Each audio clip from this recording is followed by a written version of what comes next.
Hi hello गाईस, नमस्कार. मी अमृता आणि तुम्हा सर्वांच्या आणखी एका व्हिडिओमध्ये स्वागत आहे आणि welcome back to our new blog. तर कशा आहात सर्व? आय होप तुम्ही सगळं ठीकच असाल. तर इथं गुगीचा चेहरा तुम्ही बघून समजलं असेल की गुगीचा एवढा चेहरा का पडलेला होता. तर गुगी खूपच आजारी होती नवरात्रीच्या तिसऱ्या दिवशी आणि तिला ना अचानक दवाखान्यात न्यावं लागलं. The storms we chase are leading us, and love is all we'll ever trust. Yeah, no, I don't wanna waste what's left. And on we'll go, through the wastelands, through the highways, till my shadow turns to sun rays.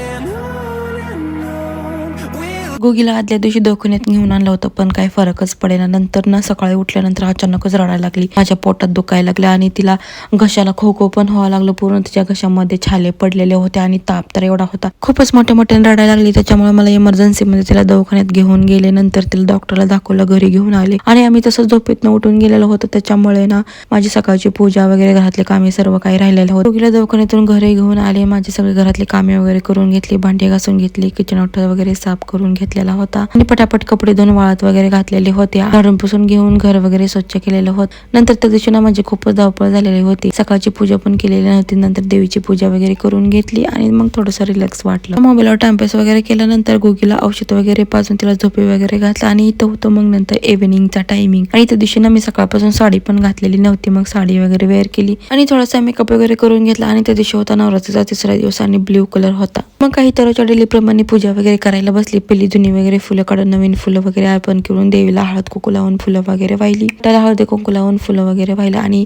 त्या दिवशी फुलांची तिसरी माळ वगैरे लावून घेतली. त्या घाटाला पाणी वगैरे घालून घेतलं. सकाळ संध्याकाळ थोडं पाणी वतायचं. नंतर आरती वगैरे लावून उदबत्त्या धूप वगैरे लावून घेतली आणि इथं मस्त देवीची आरती वगैरे करून घेतली. आणि माझा गेल्या वर्षी ना घट काहीच उगवला नव्हता, म्हणजे काही पूर्ण बुरशी वगैरे आलेली होती. आणि ह्या वर्षी ना देवीचं मी सगळं मनापासून केलं होतं, त्याच्यामुळे आज घट वगैरे उगवलेला असेल आणि देवीची कृपा पण असेल. खूपच आनंदात होते, कारण की माझा घट ना दुसऱ्या दिवशीच उगवायला लागलेला होता आणि आज तिसरा दिवस कम्प्लिटली पूर्ण बाहेर आलेला होता. या वर्षी मला ना टेन्शन आलेलं होतं, कारण की माझा घट येतो ना येतो, कारण की ह्या वर्षी माझा घट पूर्ण आलेला होता. मी खूप एक्साइटेड होते आणि खूप आनंदात होते.